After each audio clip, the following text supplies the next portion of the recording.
Everyone, I noticed that we're running 10 minutes ahead, and timekeeping's not my strength, Ray. So Oh, it's all right. We're very good at stopping people. basically, I'm big on quotes and commitment, and normally I quote someone like Winston Churchill, but I'm just going to quote the previous speaker. Kraft Mondelez, budget is never an issue. How good is that? That will come back and haunt you, my friend. Okay, we're going to talk a little bit about passive. I'm someone who gets a little bit frustrated when I go to conferences like this, because what I find is often the papers are ads for their companies. We can do this, we can do that. At TNS, we've been collecting passive data now for over a year. What we're going to share with you today is what we see as some of the critical success factors to help put you on the right direction. Because this is not an easy thing, and if you get it wrong, you get a lot of grey hair, and it costs a lot of money. So we're going to share with you our learnings and give you some advice, and then you can take that on board if you want to or not. But we're going to set the context first. The previous two speakers have pointed out that, first of all, digital advertising expenditure is very much underplayed in Asia. Traditional media expenditure up here, digital down here. What we can see from these charts coming from a global study we do is that once people go online, they access the internet more frequently and spend more time on it than traditional media. Yet still, digital expenditure is dwarfed by traditional expenditure. And what we know is that in Asia, mobile is very quickly becoming the dominant way in which people access the internet. These statistics don't tell the whole truth, because what we know is that when someone goes online on one of these for the first time, their traditional digital or traditional internet usage starts to decline. The time they spend online on one of these, or a PC, declines rather rapidly. And that puts out a major challenge to our industry, because at the moment, as Guy Rolfe pointed out, and as the previous speaker pointed out, if you are looking to an internet panel provider as a representative source of sample, they cannot give you it. Okay? Because more and more people are accessing the internet on these, they're spending their bulk of their online time on one of these, and as a result, our industry is currently letting our clients down. Mobile phones are the device with the highest ownership and highest purchase intent anywhere in the world, any country in the world. They are a powerful marketing tool, and they're a powerful market research tool. Why? Because they tap into key consumer trends. They tap into what people are doing. And the acid test for market research is that the data collection technique reflects consumer or people's behaviour. And mobile phones provide arguably the only way of doing that now. How else can we get in the moment visual content? How else can we overlay location data? How else can we tie in with real-time status, mobile wallet? And also picking up the subtleties of the enterprise consumer, the overlay between the individual, the personal time, and the business time, which with the new mobile devices, smartphones, has morphed together. Mobile phones unite location, voice, social, m-commerce, more so than any other device. Mobile is becoming the centre of digital. If you are a market research supplier, mobile has to be your primary area of investment. If you don't have a mobile strategy, you're not going to grow. It's as easy as that. And to a certain extent, we ain't seen nothing yet. At the moment, smartphones are about a fifth to a quarter of the devices in the marketplace. However, the stars have aligned. The barriers to mobile internet access have dissipated. What were the barriers to mobile internet access? What were the barriers to using the mobile phone to access the internet? One, devices. Anyone try and access the internet on a Symbian device? Anyone? Yeah, Alistair. Basically, you need a university degree to do it, don't you? Yeah. It's the most cumbersome, involved process ever. Of course no one did it. Now, for $70, you can get an Android-enabled smartphone in most markets in Asia. $70. Or you can pay to buy the device. So, 2 barriers gone. Cost of device, 3 years ago, that $70 was about $600. Second barrier, ease of access. Gone. Third barrier is cost of data. Asia, cost of data, not really a barrier. Because you go to a country like Cambodia, anywhere you go, you have free Wi-Fi access. So there's no cost to access the internet via a mobile phone. So these 3 barriers have gone. What we're going to see is an explosion. And it's only just starting in terms of mobile internet access. It is becoming the dominant way which people spend time online. People get excited about tablets. Tablets, yep, they have their place, but never before has a product had so much initial hype without having an obvious usage. Who here is a parent? Anyone? Come on, be proud of your kids. Taking a tablet home is a little bit like taking a newborn baby home. You take it home, tablet. I wish I had a tablet up here. Take it home, you get home, get it out of the car, first test passed, well, second test. You put it down, and you go, what the f do I do now? And that's exactly what it is when you take an iPad home for the first time. You think, what void is this going to fill in my life? And you have to make things for it to do. And typically the void it fills is it replaces this. It cannibalises the laptop because most people, their primary use of their tablet is sitting at home watching TV with the tablet on their knee, surfing the internet at the same time. It does not in any way cannibalise this, and in fact what we're seeing as screens get bigger on these devices, and the example Guy brought to the fore is a classic example of this, these are actually cannibalising the tablet.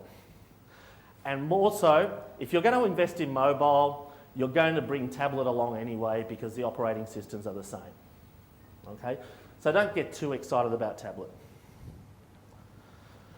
In developed markets, what we see is people are wanting to upgrade to the next latest, greatest devices.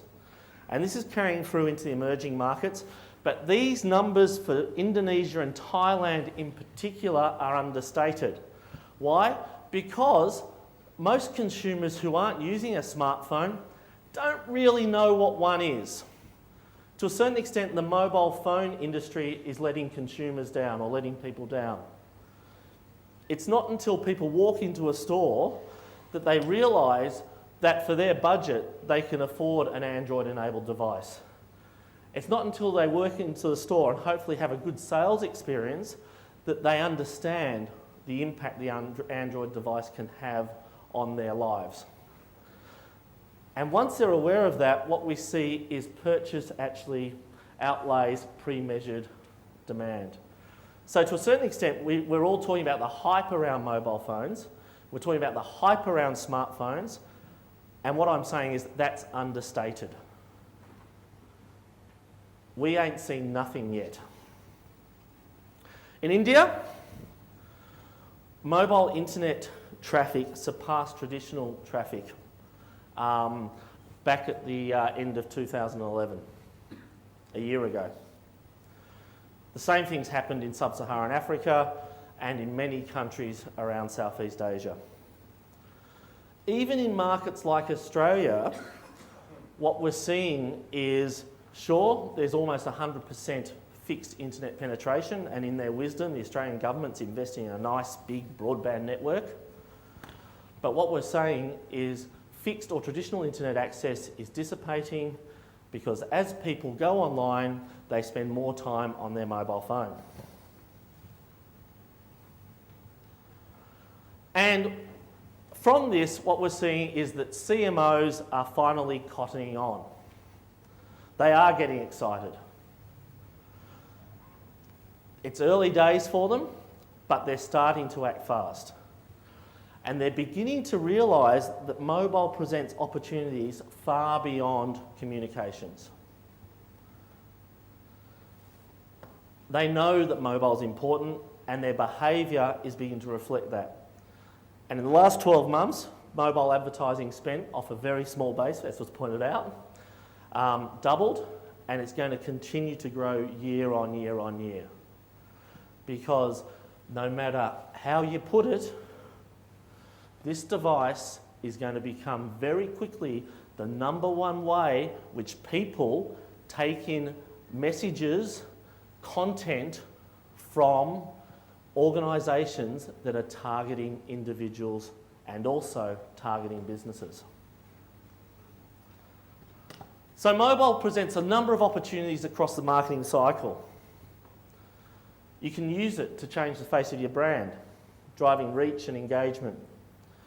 You can use it, as Mondelez pointed out, in the last 5 yards, in that 5-minute moment of truth, mobilising the purchase journey. You can use it to drive conversion and commitment to your brand, reducing friction, adding value. You can use it to stay closer to your consumers because this device is always with them. It's always on and it rings at the most inappropriate times. So from this, what we're seeing is a change in terms of what our clients are expecting. And if market research agencies don't adapt and change, they are going to die.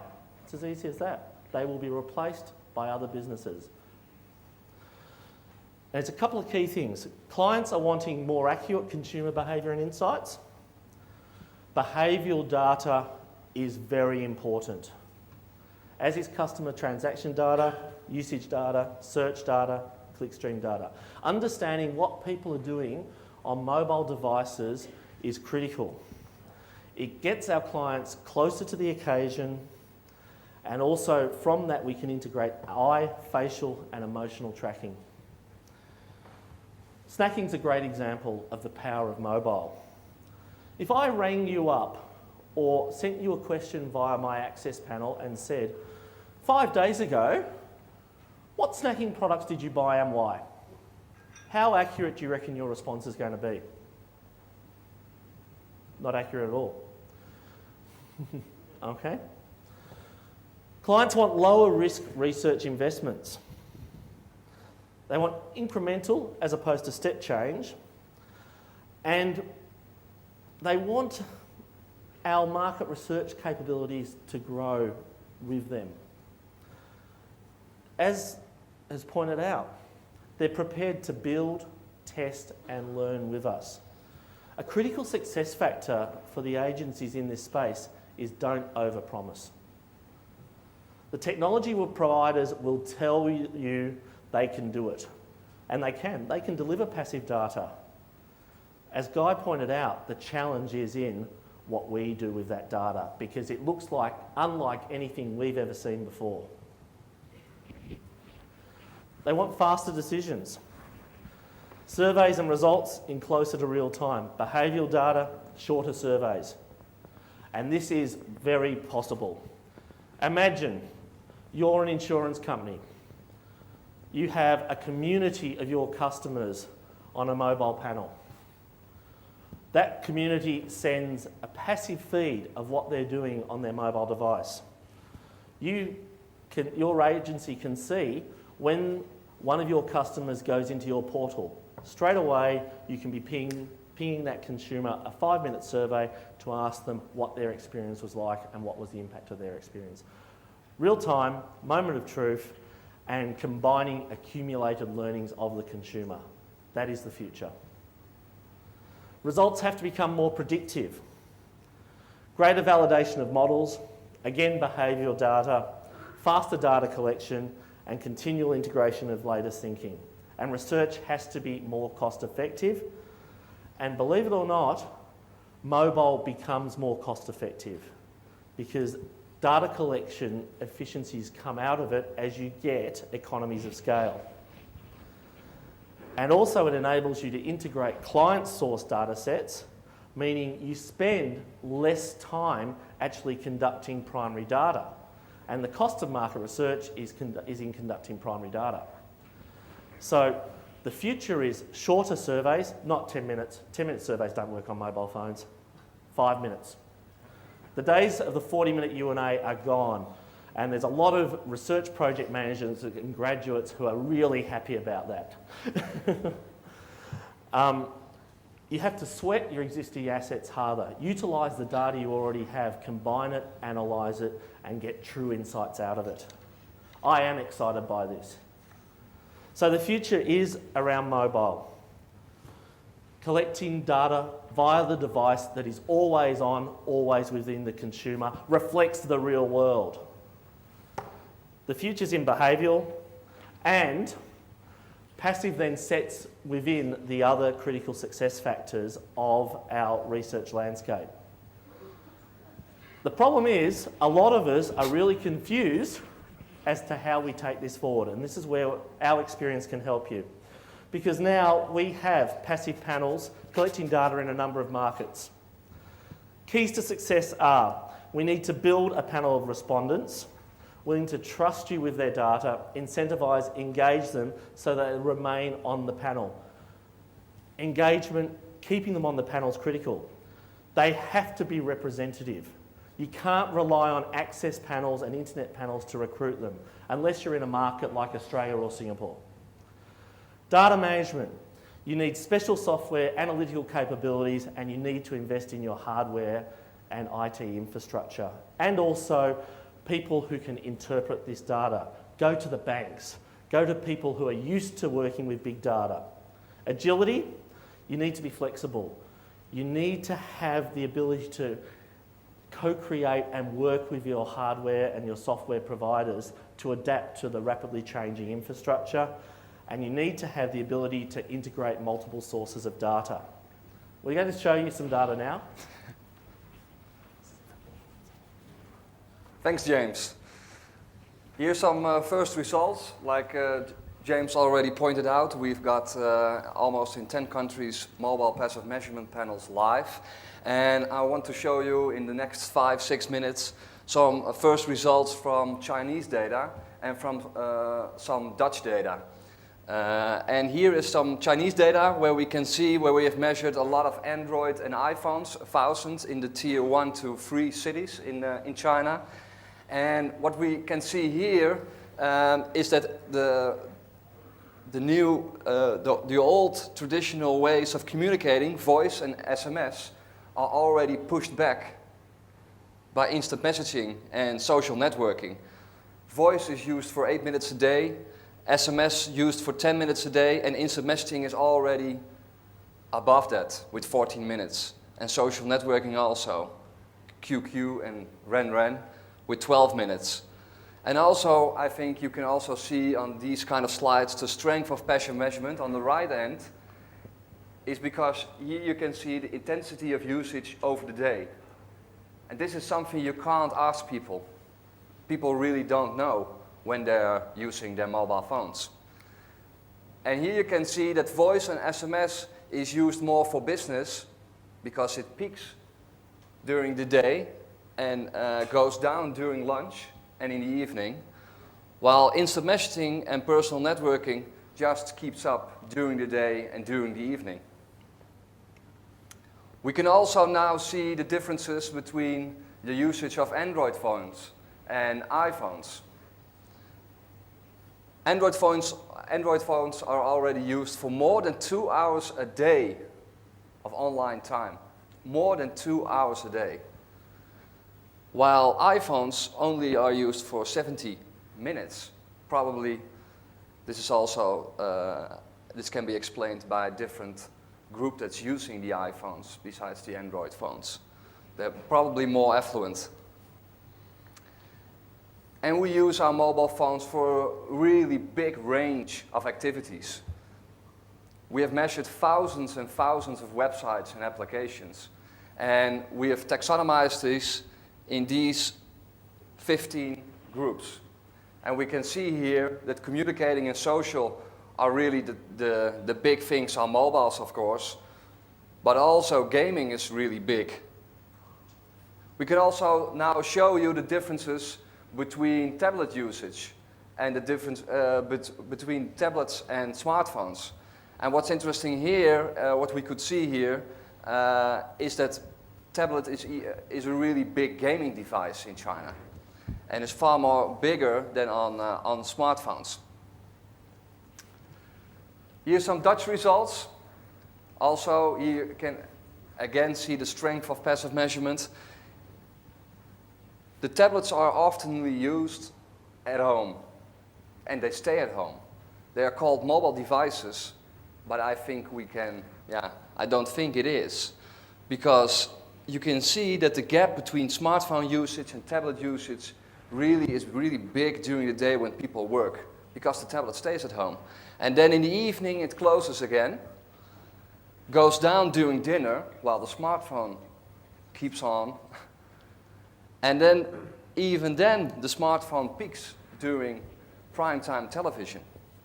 And that's, I think, really interesting.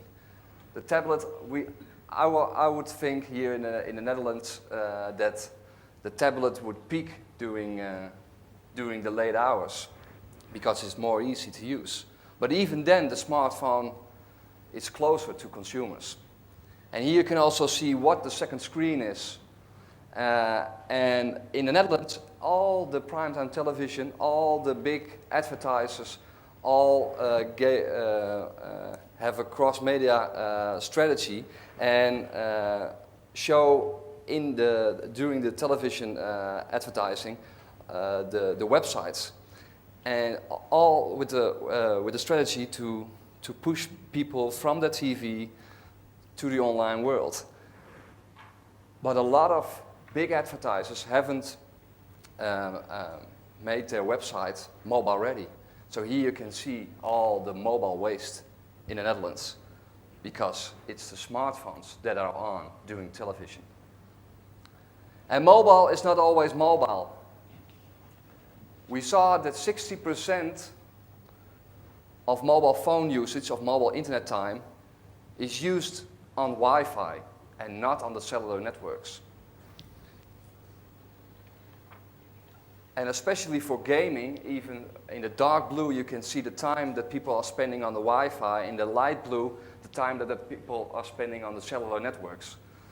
And there is a really big difference.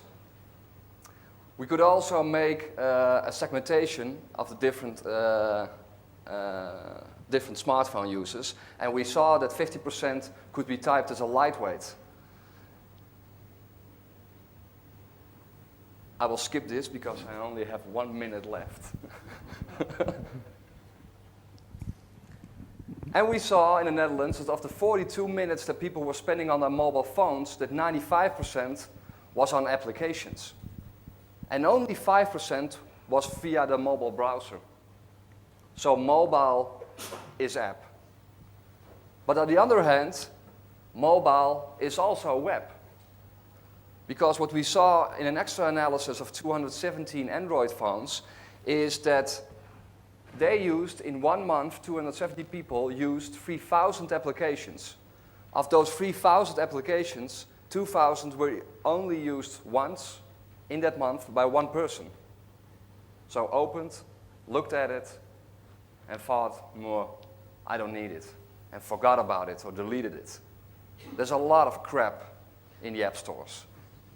While on the other hand, during only 5% of the time, those 270 people used 12,000 websites. So app usage isn't really a long tail. There's a really big long tail in website usage. And this can be explained because of 3 reasons. 1, search is not well developed in the app stores. While Google has made all the websites in the world, all the billions of websites, searchable, apps aren't.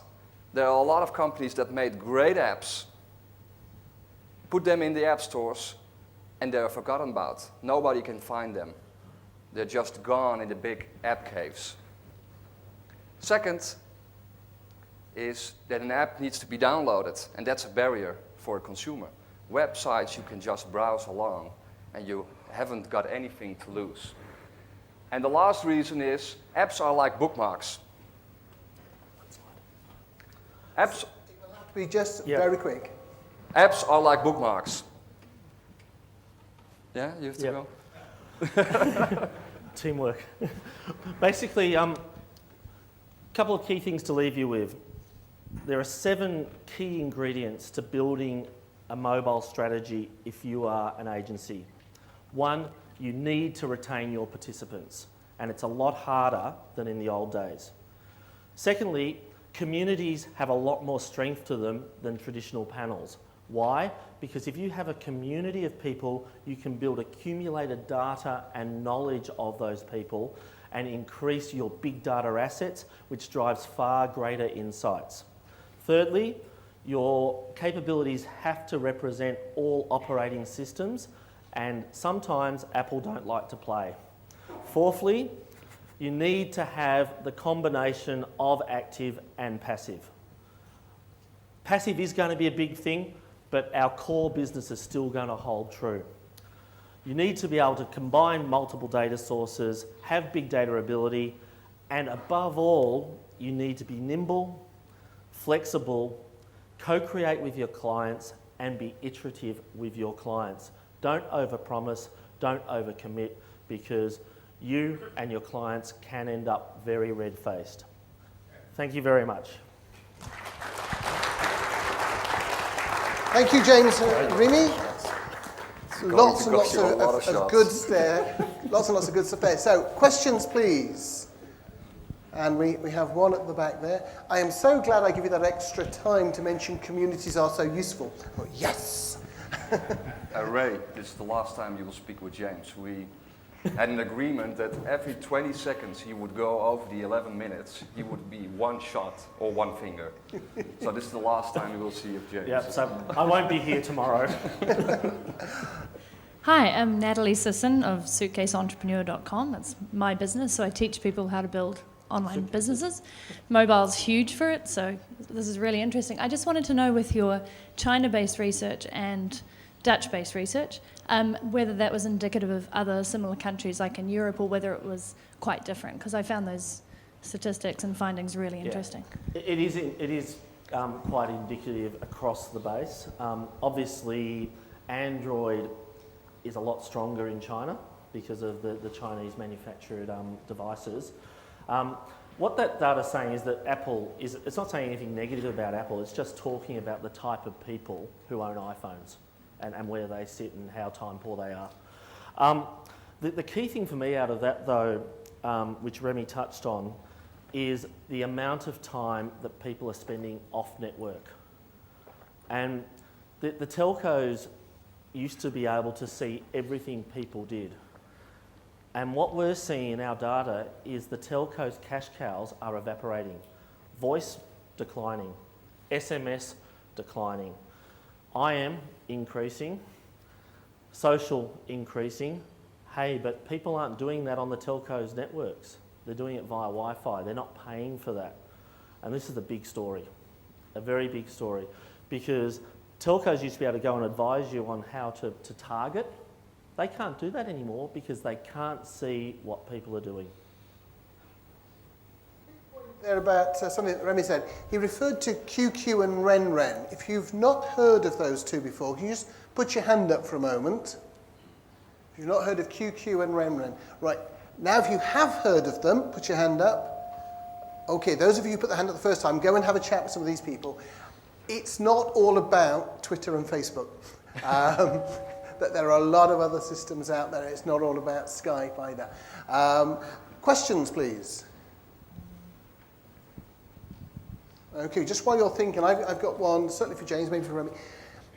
Oh, sorry, no, we have a question. How big does a passive... Name. Sorry.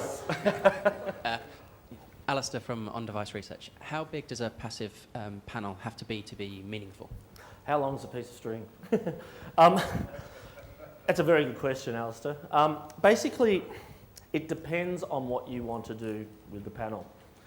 For example, you can draw very valid insights out of a specific target market from a couple of hundred people, where at the moment we are looking at building a panel in the US of 20,000 people because we want to use that for media purposes. So it really depends on what you want to use it for. The minimum you'd look at is 1,000, but then as the complexity increases, so it increases. But you know, if you're thinking beachhead, you start with 1,000, but you build and ramp up very quickly. Okay, yeah, we have another hand down here.